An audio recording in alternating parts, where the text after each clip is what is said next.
Congressman Pete Meijer from House Foreign Affairs and former Deputy National Security Advisor KT McFarland. It's so good to have you both on. Congressman, we've got reports. National security pros are now comparing President Biden's multiple incautious gaffes about Russia-Ukraine with his botched comments about his botched exit from Afghanistan. Do you see any relation here?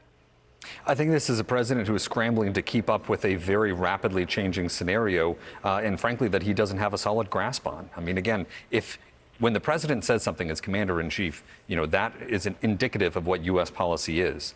And we are open in Congress to having discussions about any changes to our current footing. But for the president to be risking that escalation, to be creating the conditions for a misinterpretation because of some glib off-the-cuff remark is incredibly dangerous. And we should be worried that this administration does not have the discipline to be navigating very complex and dangerous foreign policy waters. Yeah, to the congressman's point, KT, it's about discipline, right? Because the problem when Afghanistan fell apart, Biden either blamed Trump or the military.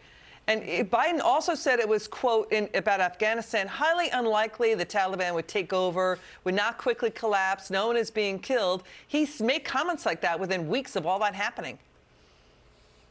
Yeah, but I think this is much worse for several reasons. One, the Russians and the Ukrainians are sitting down, and they're sort of an outline of a possible, they're kind of inching towards maybe getting an agreement. And what does President Biden do? He jumps right in the middle of it, and he makes the Ukrainians' job much more difficult.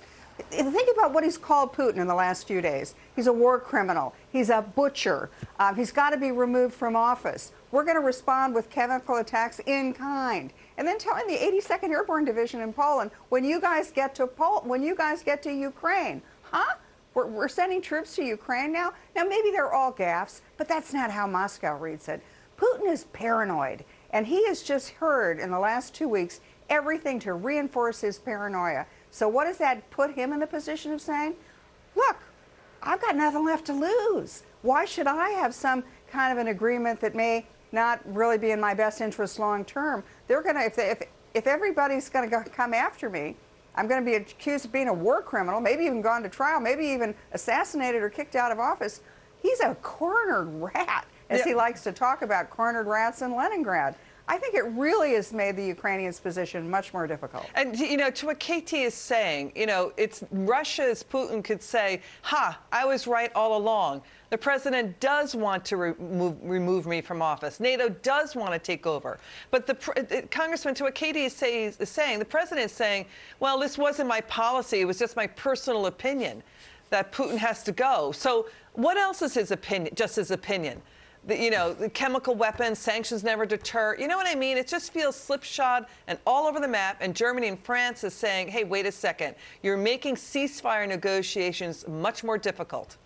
Well, and frankly, playing into Putin's hands. I mean, one of the things that Vladimir Putin wants is he wants this to be a conflict between Russia and the U.S., between Russia and NATO. That is a dynamic that they're used to. It's a dynamic that plays upon Cold War nostalgia on the Russians' behalf, because that's when they were strong and not the kind of weak country that has a GDP smaller than Spain they have right now. And so, President Biden is walking us into that same dynamic because Putin can't defend just attacking a sovereign country, attacking Ukraine without provocation. Right? He wants to be able to shift that narrative, and frankly, President Biden is just offering him the opportunity to. Let's show KT. Let's watch what happened. The president has been caught out using a cheat sheet. The question is, why do you need to script the words "moral outrage"? Shouldn't you just feel it? Why do you need to follow the words? Watch what happened.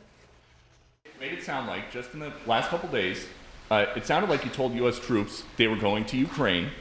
It sounded like you said it was possible the U.S. would use a chemical weapon, and it sounded like you were calling for regime change in Russia, and we know... None of the three occurred. None of the three occurred? None of the three. Number one, I'm not walking anything back. The fact of the matter is I was expressing the moral outrage I felt toward the way Putin is dealing in the actions of this man. I wasn't then, nor am I now, articulating a policy change. I was expressing the moral outrage that I feel, and I make no apologies for it. Show the cheat sheet. He's using a cheat sheet of prepared answers for reporter questions. Again, when does anyone, Congressman, or KT rather, KT, when does anyone script the words moral outrage? I mean, we know presidents use cheat sheets, but this is about message discipline too, right? Yeah, look, the problem with this is it's given Putin an opportunity to go to his own people saying, see, I was right. Putin may be in trouble at home. We don't know. But he's now got everybody rallying around the flag of Vladimir Putin. But the other thing is it makes the President of the United States look incompetent. I mean, maybe even not only incoherent, but in cognitive decline. And if that's your adversary who's looking at you saying, wow, the boss is in, he's in cognitive decline, the White House doesn't agree with him, there's disarray in the White House, the American political, we're kind of headless over there. Yeah. And at the same time, our allies look at this and say, who can we trust? Yeah, let's watch the media pick up on what's going on with the president. They're running interference for him. Watch this. Now, he did not in that speech say that Vladimir Putin should be removed or we're going to take him out of power. He said this man should not remain in power. What person in their right mind thinks that someone who bombs innocent people, children, a country that is an unprovoked war, should remain in power? Now, if he had said on the other side of that, so I think that we should do something to take him out of office, that would be a different thing. Biden is a couple of steps ahead on this whole situation. If we remember about a month ago or so, there was this question about SWIFT banking and whether or not SWIFT would be used to sanction Russia. And there was the question, why are we not doing it? And President Biden said, well, Europe's not there yet. And then within 24 hours, Europe fell in line and the SWIFT banking system was closed off to Russia, a significant penalty. All right, I'm sorry. This is incompetent, okay? I'm going to flat out say it, Congressman. Yeah. This is such incompetent analysis. From Don Lemon, CNN, it's on camera. The president said, we can't live with Putin anymore. Now he's saying it's his personal opinion. You know what I mean, Congressman? Everybody knows the hideousness of the brutality of what Putin is doing. It's about what the president and how he's handling this. And by the way, to cheerlead on the president as if it's great now that he's moving on SWIFT. When KT's been on the show, others have been on the show, Congressman, saying get Russia out of SWIFT now. That was a month before they decided to move with SWIFT. So why are they being cheerleaders for him now? I mean, it is incredibly frustrating. I was just talking with some Ukrainian members of parliament last night and some other partners from NATO countries in the region.